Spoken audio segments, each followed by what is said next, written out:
Oremos.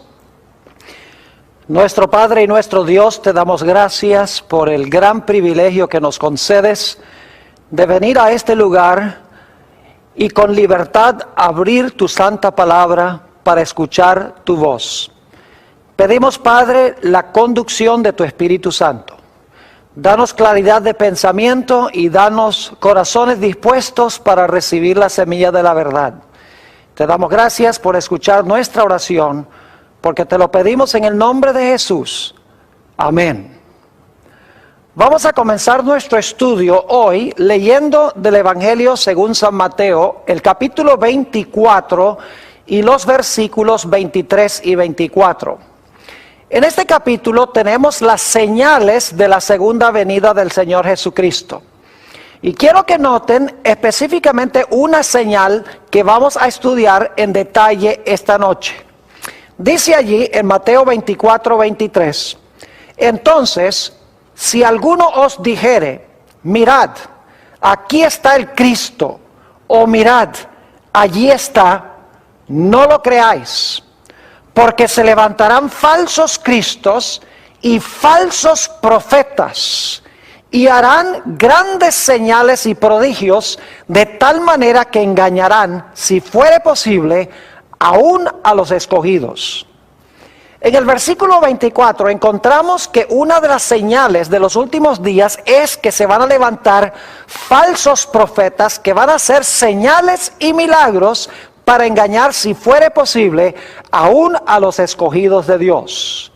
Así que surge la pregunta, ¿cómo podemos nosotros distinguir entre un profeta verdadero y un profeta falso?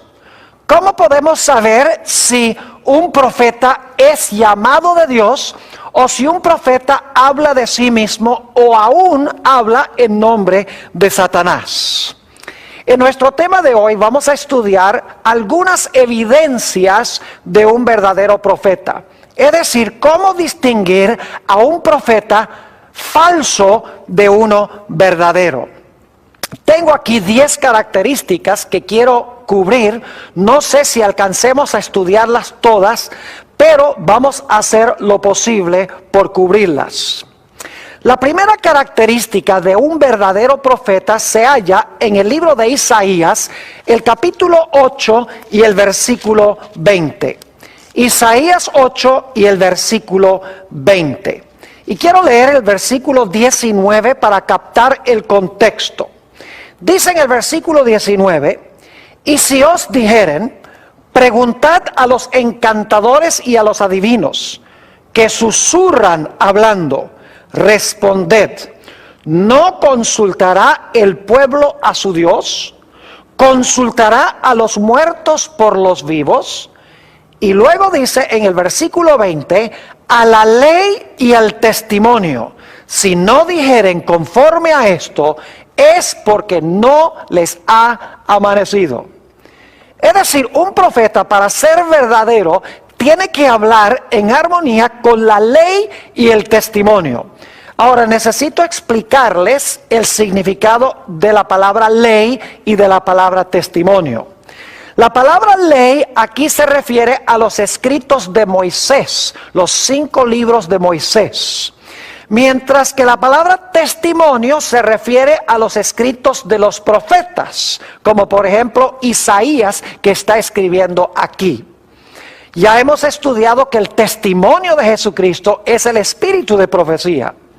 Lo que está diciendo Isaías es que un profeta tiene que hablar en armonía con los escritos de Moisés y con los escritos proféticos que existían hasta ese momento. Claro, nosotros tenemos a otros profetas después de Isaías y tenemos también el Nuevo Testamento. Pero en los días de Isaías, él estaba diciendo que un profeta tiene que hablar en armonía con los escritos de Moisés y con los escritos de los profetas que habían profetizado hasta ese momento.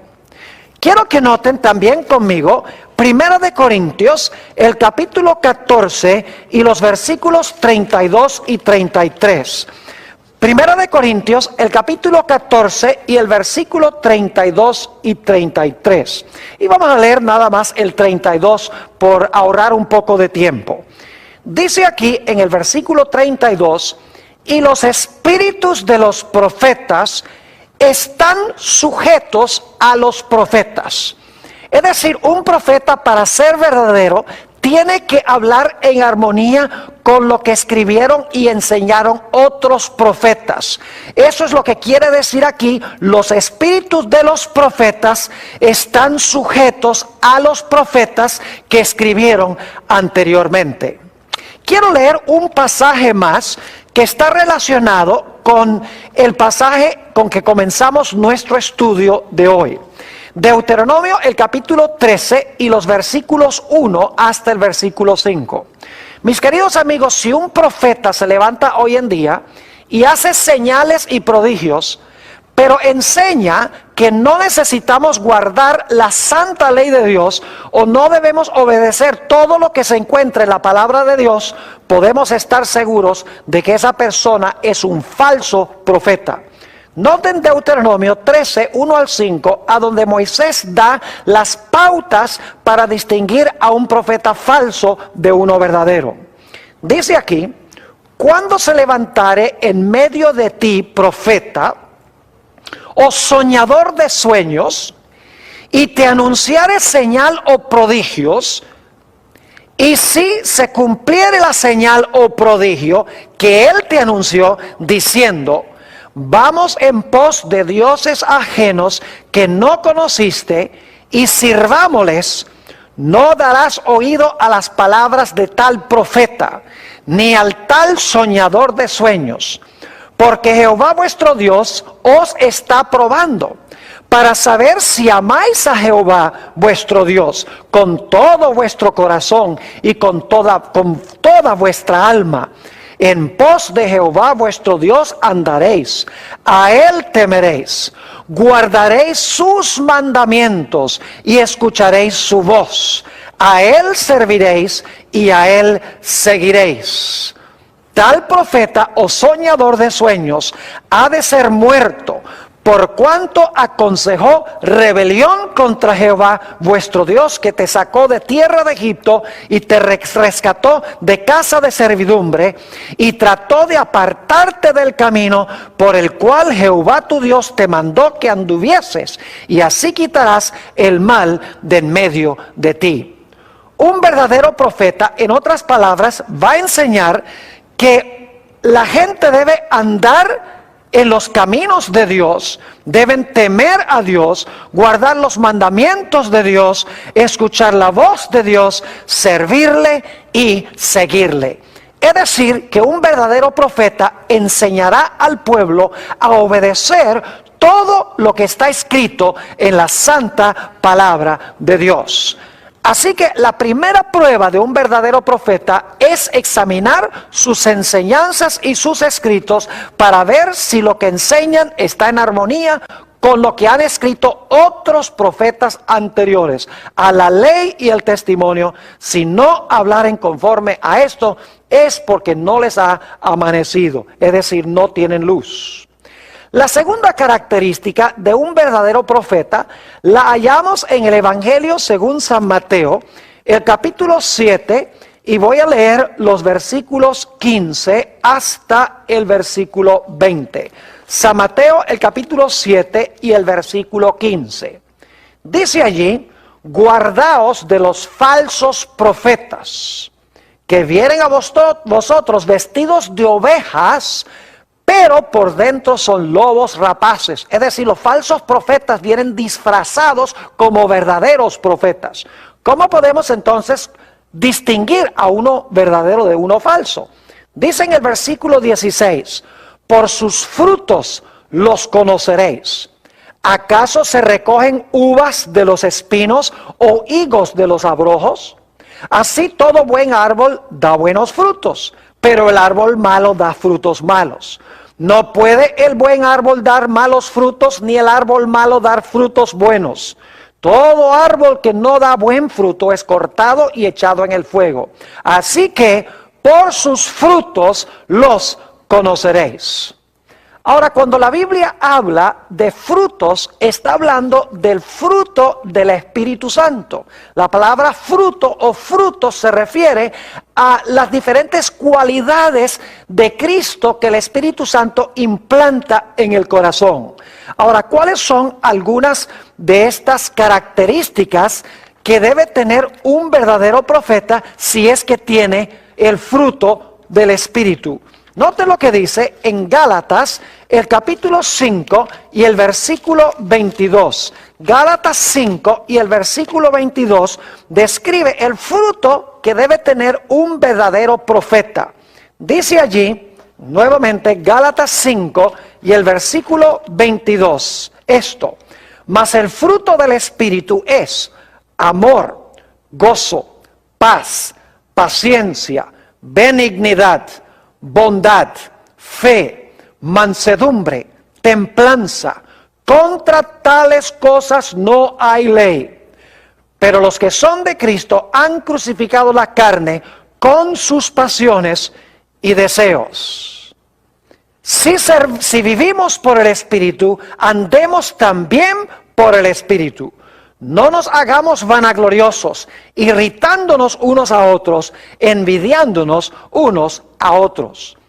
Es decir, un verdadero profeta manifestará en su vida mansedumbre, templanza, gozo, paz, paciencia, amor, benignidad, bondad, fe y todas las cualidades hermosas que tenía Cristo cuando caminó sobre esta tierra. Noten también lo que dice en el Evangelio según San Juan, el capítulo 15 y el versículo 8, sobre el hecho de que los discípulos o seguidores de Jesús, especialmente los profetas, deben producir el fruto del Espíritu de Dios.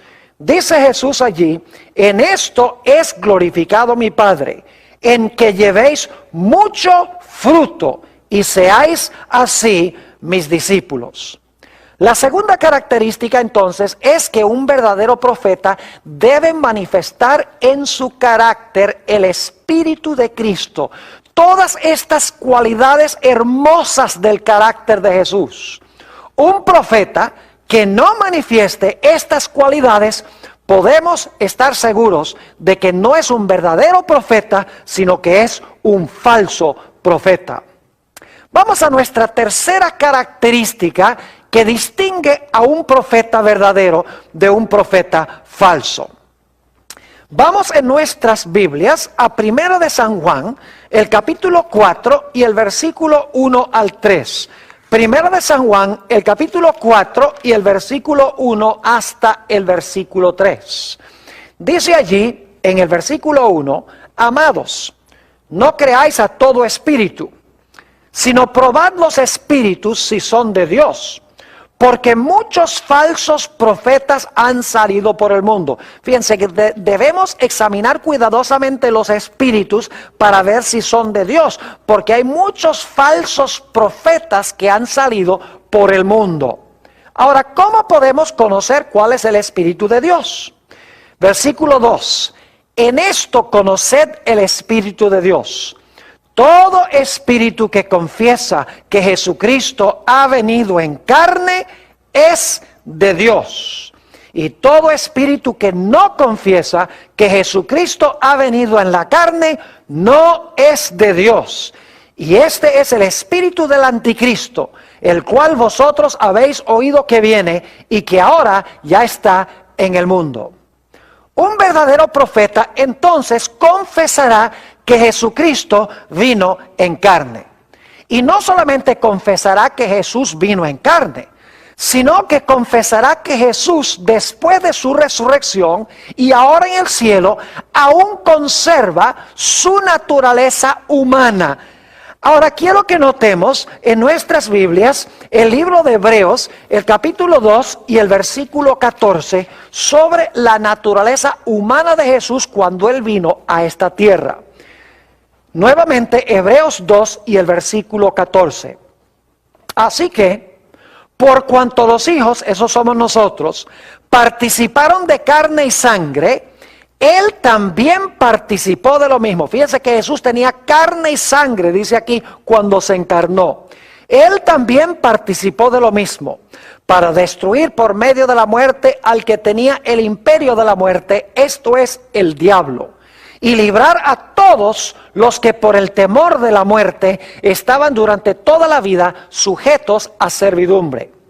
Porque ciertamente no socorrió a ángeles, sino que socorrió a la descendencia de Abraham. Es decir, Jesús tenía que tomar la naturaleza humana, porque Él no iba a ayudar a los ángeles, nos iba a ayudar a nosotros que somos humanos. Versículo 17, por lo cual debía ser en todo semejante a sus hermanos, esos somos nosotros, para venir a ser misericordioso y fiel sumo sacerdote en lo que a Dios se refiere, para expiar los pecados del pueblo. Pues en cuanto Él mismo padeció siendo tentado, es poderoso para socorrer a los que son tentados. Noten aquí entonces que cuando Jesús vino a esta tierra, Jesús vino con carne, sangre y huesos. Vino como un ser humano real. Pero la Biblia también nos explica que después de su resurrección, Jesús aún conservaba su naturaleza humana, como la nuestra. No como la de un pecador irregenerado, sino la naturaleza humana de sus hermanos, aquellos que se han convertido, aquellos que han tenido un nuevo nacimiento y han recibido a Jesús en el corazón. Noten San Lucas, el capítulo 24 y el versículo 36, para que se den cuenta que el Señor Jesucristo, después de su resurrección, conservaba aún su naturaleza humana. San Lucas, el capítulo 24 y el versículo 36, dice lo siguiente: mientras ellos aún hablaban de estas cosas, es decir, los discípulos, Jesús se puso en medio de ellos y les dijo: paz a vosotros. Entonces, espantados y atemorizados, pensaban que veían espíritu. Pero Él les dijo: ¿por qué estáis turbados? ¿Y vienen a vuestro corazón estos pensamientos? Mirad mis manos y mis pies, que yo mismo soy. Palpad y ved, porque un espíritu no tiene carne ni huesos, como veis que yo tengo.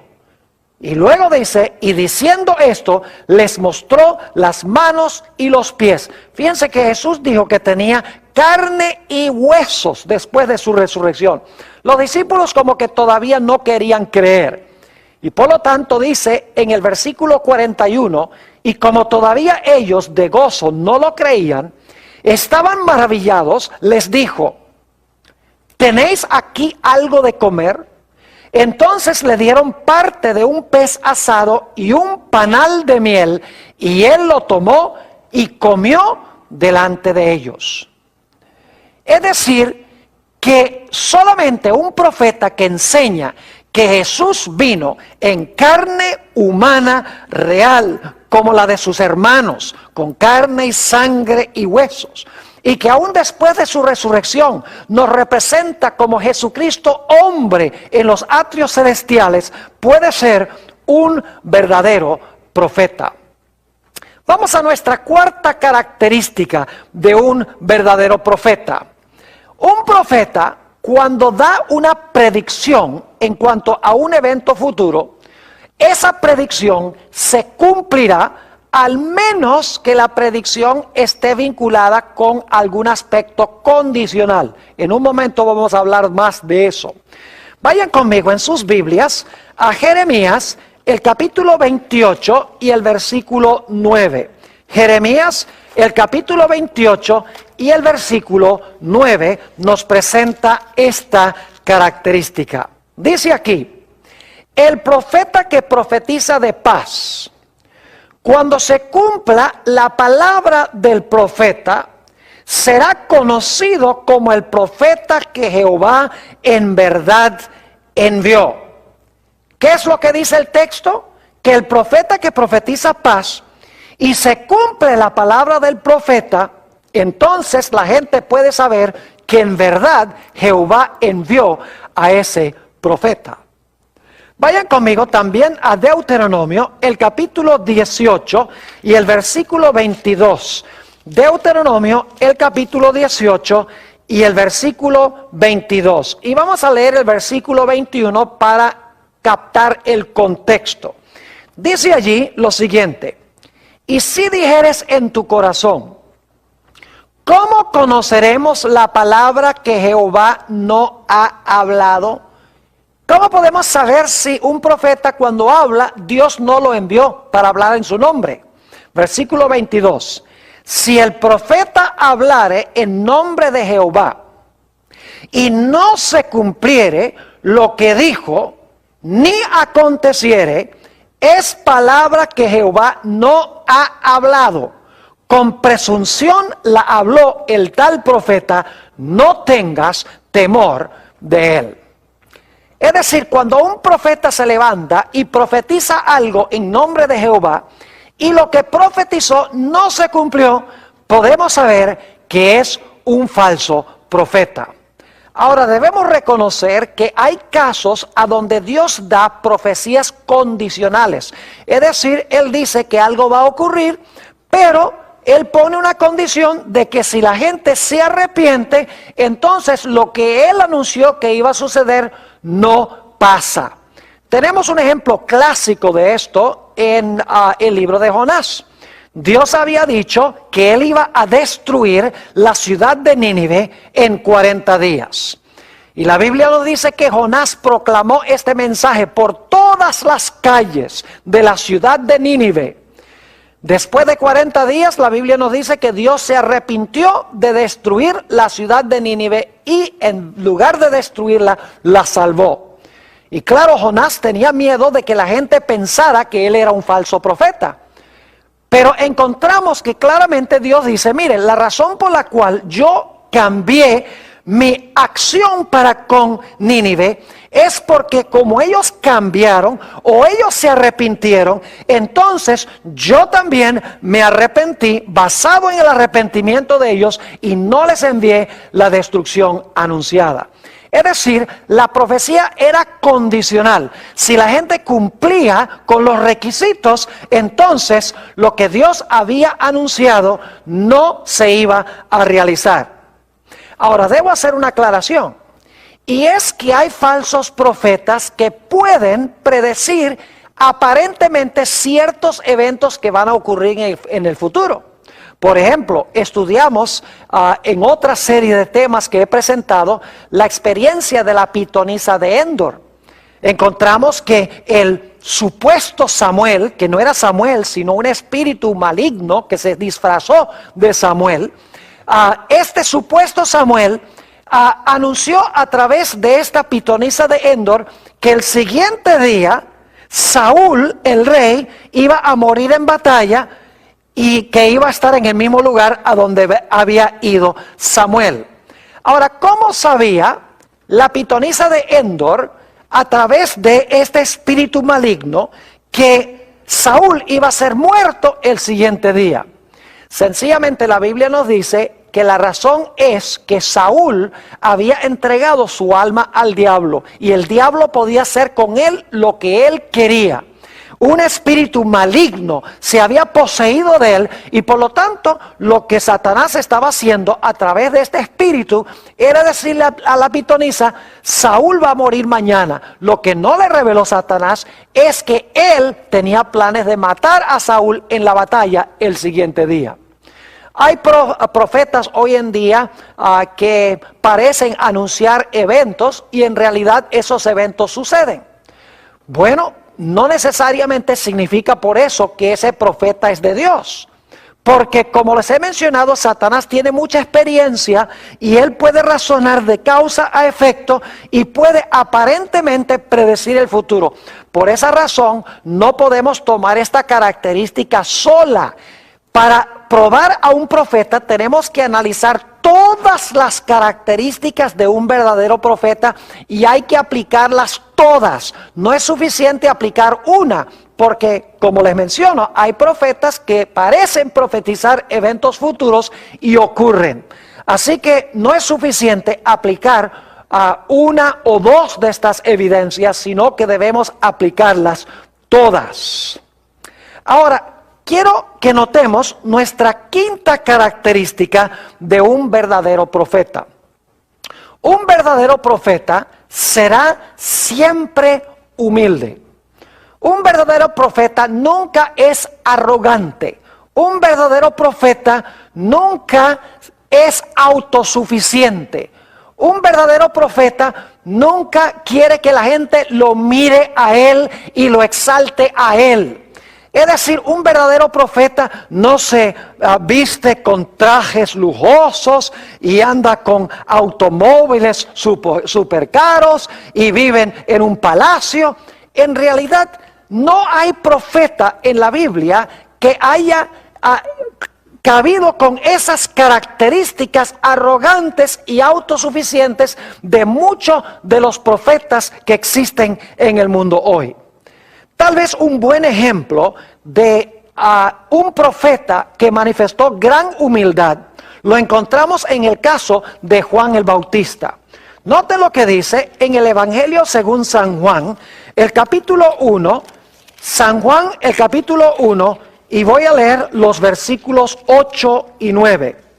San Juan 1, 8 y 9. Está hablando aquí de Juan y dice, no era él la luz, sino para que diese testimonio de la luz. Aquella luz verdadera que alumbra a todo hombre venía a este mundo. Es decir, un verdadero profeta se esconderá detrás de Jesús, detrás del hombre del Calvario, y dirá, es necesario que Jesús crezca y es necesario que yo disminuya. Note lo que dice también en los versículos 26 hasta el versículo 29. Juan les respondió diciendo, yo bautizo con agua, mas en medio de vosotros está uno a quien vosotros no conocéis. Este es el que viene después de mí, el que es antes de mí, del cual yo no soy digno de desatar la correa de su calzado. Estas cosas sucedieron en Betabara, el otro lado del Jordán, donde Juan estaba bautizando. El siguiente día vio Juan a Jesús que venía a él y dijo, he aquí el Cordero de Dios que quita el pecado del mundo. Y en realidad Juan el Bautista luego dice, es necesario que él crezca y que yo disminuya. Yo no tengo ni siquiera la dignidad para amarrar las trenzas o los cordones de sus sandalias. Es decir, un verdadero profeta es un individuo que será humilde. ¿Cuán diferente de los profetas, de los tales llamados, digamos, profetas de hoy en día? Que andan en carros lujosos, viven en casas súper caras, que tienen mucho dinero, visten con trajes de $1,000, $2,000, están llenos de dinero, ostentan su grandeza y su autosuficiencia. Esa es una gran señal de un falso profeta. Vamos ahora a la característica número 6. Es una característica muy importante. Un verdadero profeta siempre desenmascarará y siempre reprenderá el pecado, sin temer en absoluto las consecuencias que le puedan venir. Saben ustedes, hoy en día los profetas hablan muy poco en cuanto al pecado. Los tales llamados profetas hablan muy poco en cuanto al pecado. Hoy se ha proliferado la idea del evangelio de la prosperidad. Es decir, la idea de que si tú donas dinero a cierto ministerio, si tú siembras esa semilla de dinero en cierto ministerio, entonces tú vas a prosperar, te vas a volver rico, te va a ir bien en todo, vas a tener paz y vas a tener abundancia. En realidad este evangelio no es un verdadero evangelio, pero a las muchedumbres les encanta oír eso porque quieren tener paz y quieren tener prosperidad sin la necesidad de arrepentirse del pecado. Pero en la Biblia, los verdaderos profetas siempre desenmascararon el pecado, siempre reprendieron directamente el pecado. Tenemos varios ejemplos en la Biblia de profetas que estuvieron dispuestos de morir por desenmascarar y reprender el pecado.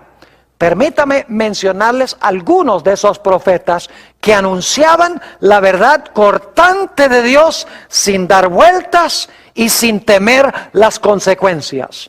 Tenemos, por ejemplo, el profeta Natán.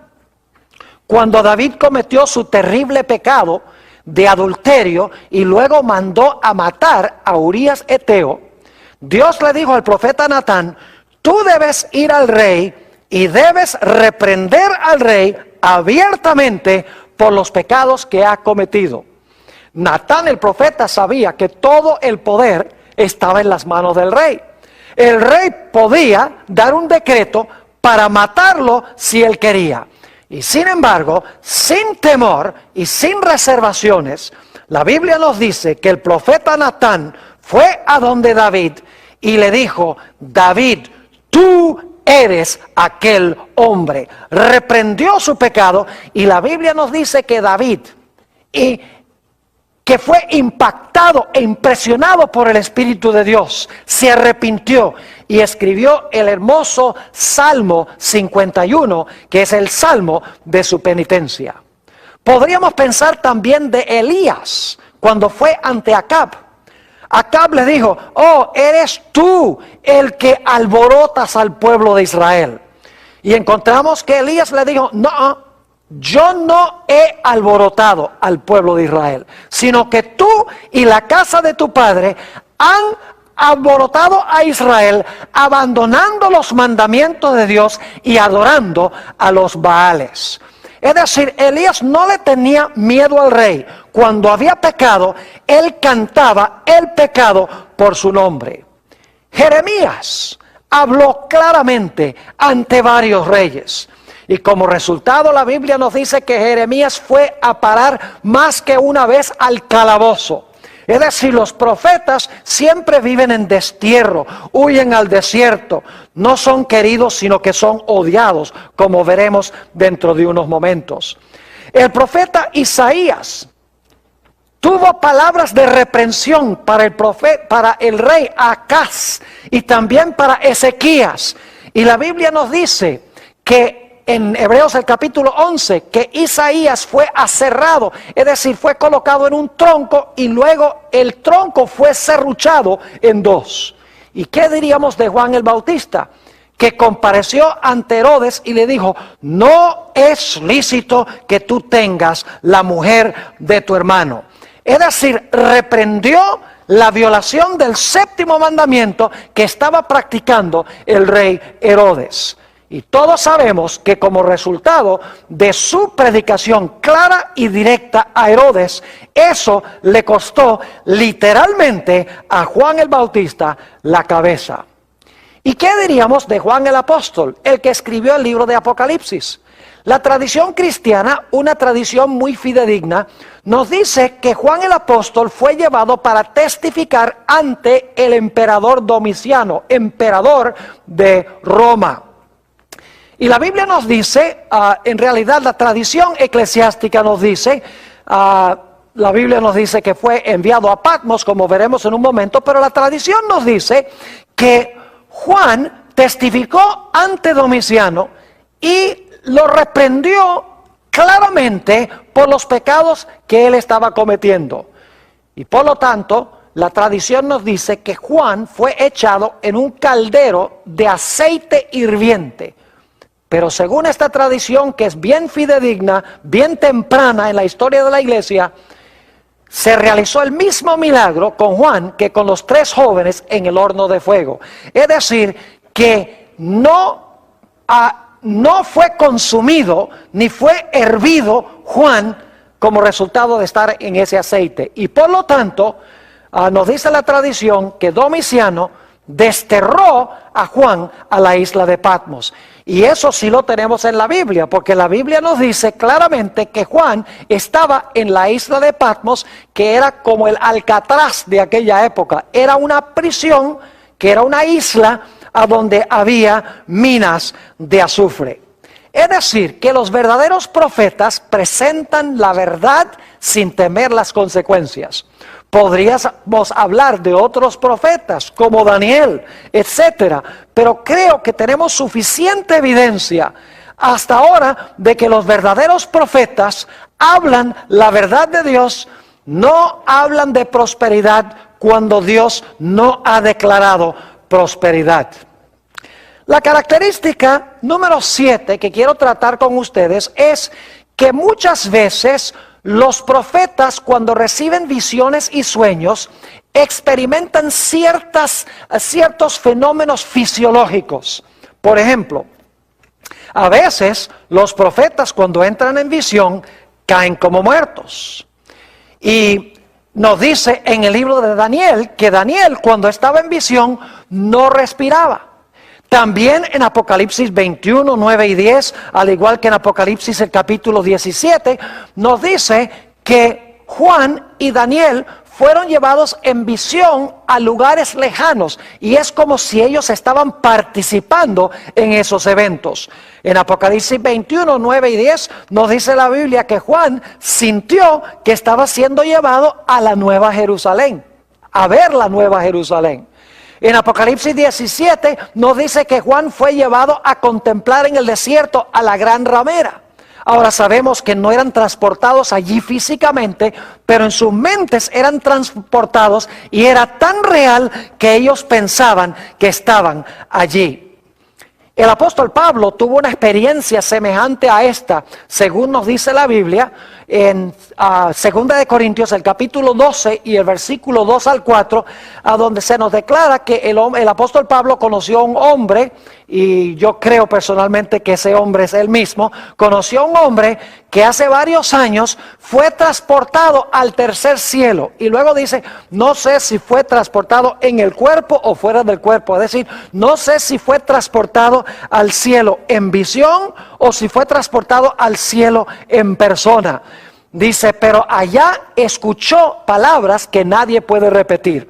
Es decir, que los profetas pasaban por cierta serie de fenómenos fisiológicos cuando entraban especialmente en visión. Perdían la fuerza natural, caían como muertos, no respiraban. Después de la visión nos dice que Daniel recuperaba su fuerza otra vez. Es decir, que muchas veces los profetas, cuando entran en visión, pasan por estos fenómenos fisiológicos. Ahora vamos a nuestra característica número 8 de un verdadero profeta.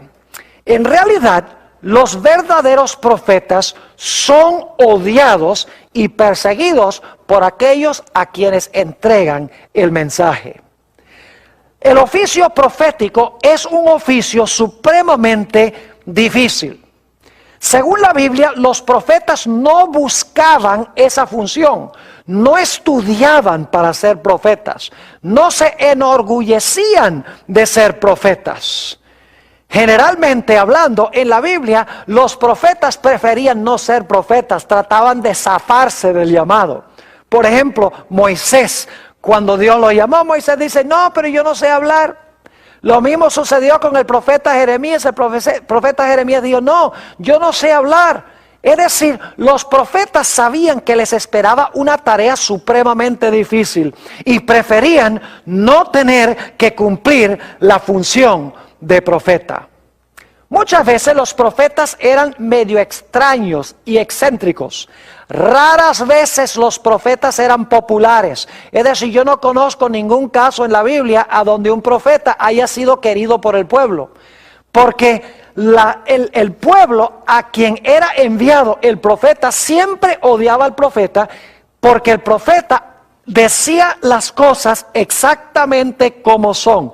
Es decir, como hemos hablado, el profeta no encaramelaba su mensaje, sino que el profeta reprendía el pecado y hablaba directamente. Los verdaderos profetas no buscaban fortuna, ni fama, ni dinero para ellos mismos. Es más, la mayoría de los profetas eran pobres y tenían poca educación. Y yo creo que una de las razones por las cuales Dios escogió profetas con poca educación es que la gente que tiene mucha educación le encanta mostrar su sabiduría y de esa manera se interponen entre Dios y el pueblo, y en vez de dar el mensaje de Dios, imparten un mensaje que viene de su propia sabiduría. Por eso Dios escogió lo más débil de los débiles para impartir su mensaje, porque una persona sin educación, una persona sencilla y humilde, podía ser usada fácilmente en las manos de Dios. Ahora queremos ir a nuestra característica número 9 de un verdadero profeta. Los verdaderos profetas nunca usarán métodos prohibidos para descubrir el mensaje de Dios. Vayan conmigo en sus Biblias a Deuteronomio, el capítulo 18 y los versículos 9 al 12.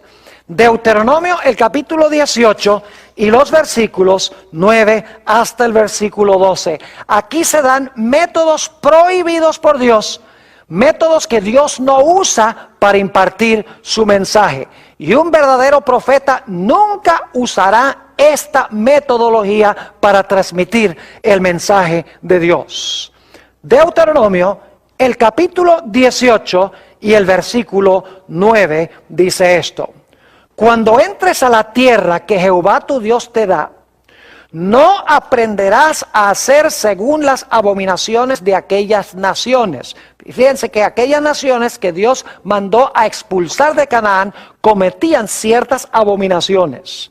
¿Cuáles eran algunas de esas abominaciones? Versículo 10.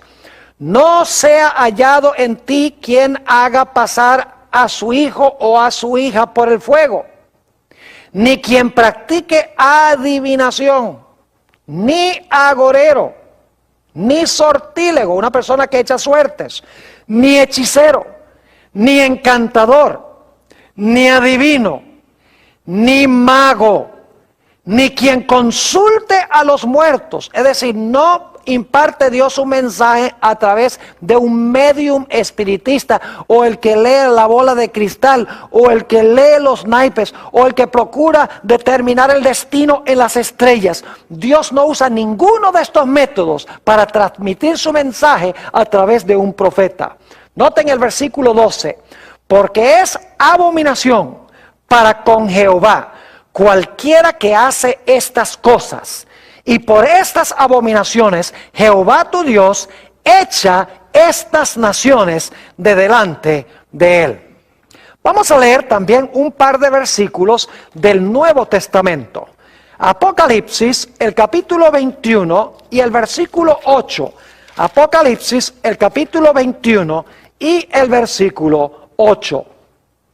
Dice aquí, hablando de los que van a estar fuera de la santa ciudad: pero los cobardes e incrédulos, los abominables y homicidas, los fornicarios y hechiceros, los idólatras y todos los mentirosos tendrán su parte en el lago que arde con fuego y azufre, que es la muerte segunda. Notaron que una de las descripciones que hay en este versículo menciona hechiceros, los que usan hechicería.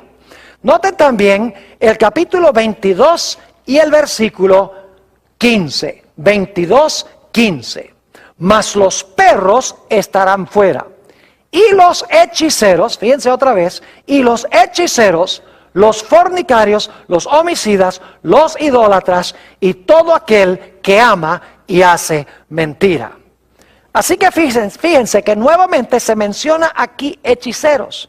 Mis queridos amigos, Dios prohíbe tratar de descubrir nuestro destino y nuestro futuro yendo a magos, astrólogos, adivinos, médiums, espiritistas, etc. Dios imparte su mensaje a través de profetas sin emplear estos métodos prohibidos. Vamos ahora a nuestra característica número 10 de un verdadero profeta. Dios ha levantado profetas en cada momento crítico y crucial de la historia del planeta Tierra. Podría mencionar las diferentes épocas cuando Dios levantó esta voz profética en medio de un momento vitalmente importante para la raza humana. Voy a mencionar esos momentos históricos crucialmente importantes. Por ejemplo, el primer profeta de la Biblia fue un hombre llamado Enoc. En Judas 14 y 15 nos dice que Enoc profetizó, era el séptimo desde Adán y profetizó. Es decir, Enoc fue profeta. La Biblia nos dice que caminó con Dios y Dios se lo llevó al cielo de entre los vivos. La Biblia nos dice que cuando Dios estaba a punto de mandar un diluvio universal, ciertamente un evento crucial en la historia del planeta Tierra, Dios levantó a un profeta para advertirle al mundo en cuanto a lo que iba a pasar, para que se arrepintieran de su pecado. Ese profeta fue Noé. Cuando Dios iba a dar inicio a la nación judía, Dios llamó a otro profeta, el profeta Abraham. Y sí, la Biblia nos dice en Génesis 15 y el versículo 13 al 15 que Abraham fue un profeta. Es más, el Señor Jesucristo en San Juan 8:56 declaró que Abraham vio mi día y se gozó. Es decir, que Abraham, cuando Dios iba a establecer a la nación de Israel, levantó a un profeta. ¿Qué diríamos cuando Dios iba a librar a su pueblo de Egipto? La Biblia nos dice que otra vez en este momento crucial de la historia, Dios levantó a otro profeta. Su nombre era Moisés. Y Dios a través de Moisés sacó al pueblo de Israel de Egipto y los llevó a la tierra de Canaán. En la época de los reyes, Dios levantó a otro profeta, a David, quien escribió muchas profecías, por ejemplo, en los Salmos. En el Salmo 16 hay una profecía mesiánica hermosa donde dice que el cuerpo del Mesías no iba a haber corrupción en el sepulcro. En el Salmo 22 hay otra profecía magnífica de David donde dice: Dios mío, ¿por qué me has desamparado? Solamente para mencionarles dos profecías que encontramos de David. Es decir, cuando comenzó la época de los reyes, Dios levantó a un profeta llamado David. ¿Y qué diríamos del momento cuando el pueblo de Israel iba a ser llevado cautivo a Babilonia? La Biblia nos dice que Dios levantó a Daniel y levantó también a Jeremías inmediatamente antes del cautiverio y a Daniel durante el cautiverio. Eventos muy importantes en la historia de Israel. Dios levantó a Daniel, Dios levantó a Jeremías en estos momentos críticos. Cuando se iba a reconstruir la ciudad de Jerusalén, cuando se iban a reconstruir los muros, la Biblia nos dice que Dios levantó a varios profetas. Levantó a Ageo, levantó a Zacarías, levantó a Zorobabel, levantó a Josué, el sumo sacerdote. Es decir, Dios levantó, cuando el pueblo iba a restablecerse, a una serie de profetas para ayudarles en su obra. Y cuando el Señor Jesucristo iba a venir a este mundo, Dios preparó el camino levantando también a un profeta. Y todos conocemos a ese profeta como Juan el Bautista. Ahora yo pregunto, ¿creen ustedes que si estamos viviendo en los últimos días, que Dios cerca del final de la historia también va a levantar la voz profética? ¿O será que Dios al final de la historia no va a levantar ningún profeta? Mis queridos amigos, en cada momento crucial de la historia del planeta Tierra, Dios ha levantado un profeta para iluminar a su pueblo de Dios, a su pueblo, para mostrarles la verdad en cuanto a lo que iba a ocurrir. ¿Hemos de esperar que Dios haga menos que esto en los últimos días? La iglesia adventista cree que Dios ha levantado en estos últimos días un profeta dentro de la iglesia. En este momento está muerta, es una profetisa, se llama Elena G. de White. Ella escribió muchos libros sobre muchos diferentes temas.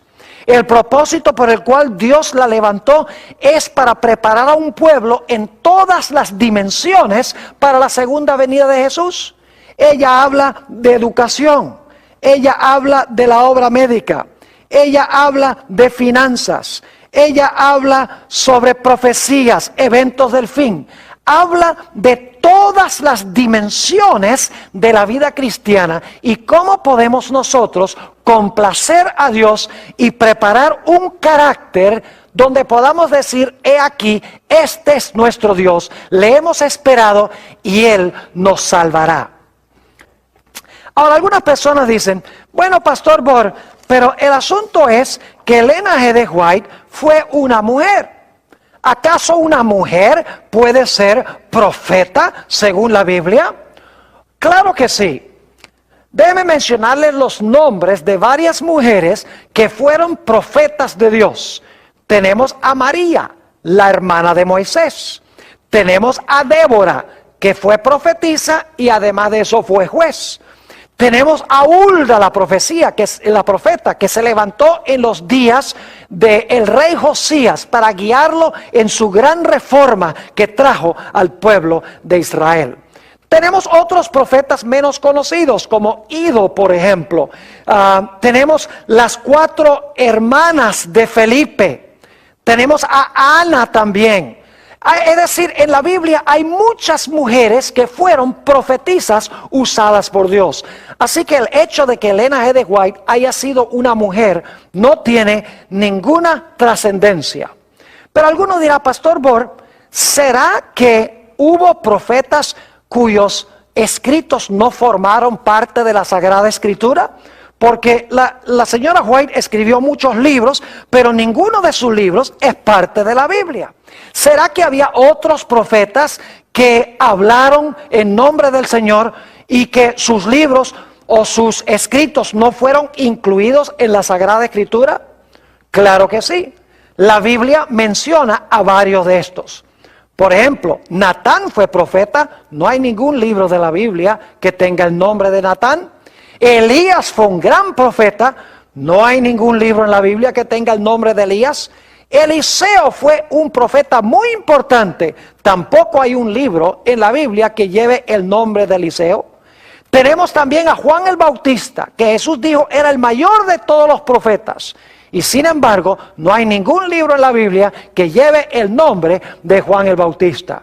Podríamos seguir mencionando a Abraham y otros cuyos nombres se mencionan en la Biblia, pero que nunca escribieron un libro que es parte del canon bíblico. Es decir, para que un profeta sea verdadero, no es necesario que haya escrito un libro que se encuentra en la Sagrada Escritura. Quiero concluir leyendo un versículo que encontramos en el libro de los Proverbios, el capítulo 29 y el versículo 18. Proverbios, el capítulo 29 y el versículo 18. Aquí dice lo siguiente: donde no hay visión, el pueblo se disipa. Donde no hay visión, el pueblo ¿qué? El pueblo se disipa. Y debo decirles que en la versión del 60 se traduce un poquito diferente. Dice, sin profecía, el pueblo se desenfrena. En realidad la palabra hebrea significa se escurre, se desparrama, se desune. Es decir, donde no hay visión, el pueblo se desparrama o se desune. Pero luego dice en la última parte del versículo, mas el que guarda la ley es bienaventurado. Fíjense que la visión que Dios da al profeta tiene que ver con la obediencia a la santa ley de Dios. Porque dice, si no hay profecía, el pueblo se escurre o se desune. Pero luego dice, más, es decir, pero el que guarda la ley es bienaventurado. En el libro de Segunda de Crónicas, el capítulo 20, tenemos un texto con el cual yo quiero terminar nuestro estudio de hoy. Segunda de Crónicas, el capítulo 20, y quiero leer el versículo 20, nuestro último texto. Dice allí, en Segunda de Crónicas 20:20, había un grupo de naciones, 3 de ellas que estaban viniendo contra el pueblo de Israel para destruirlo. Y Dios le dio una palabra de ánimo al pueblo, y noten lo que Dios les dijo en el versículo 20. Y cuando se levantaron por la mañana, salieron al desierto de Tecoa. Y mientras ellos salían, Josafat, estando en pie, dijo: oídme, Judá y moradores de Jerusalén, creed en Jehová vuestro Dios y estaréis seguros. Y ahora escuchen bien: creed a sus profetas y seréis prosperados. Fíjense que Dios dice: cree mis profetas y seréis prosperados. Mis queridos amigos, Dios nos ha dado pautas claras en su palabra para distinguir un profeta verdadero de un profeta falso. Porque Dios quiere levantar profetas en la iglesia que guíen al pueblo de Dios, que unan al pueblo de Dios, que desenmascaren el pecado para que el pueblo se arrepienta, para que forme un carácter en armonía con el carácter de Jesús. De tal manera que cuando Jesús venga, su pueblo estará listo y preparado. Así pasó con Juan el Bautista. Dios lo llamó para aparejar a un pueblo para la primera venida. Así Dios, en estos últimos días, también ha levantado un profeta en la iglesia remanente para preparar a un pueblo para la segunda venida del Señor Jesús.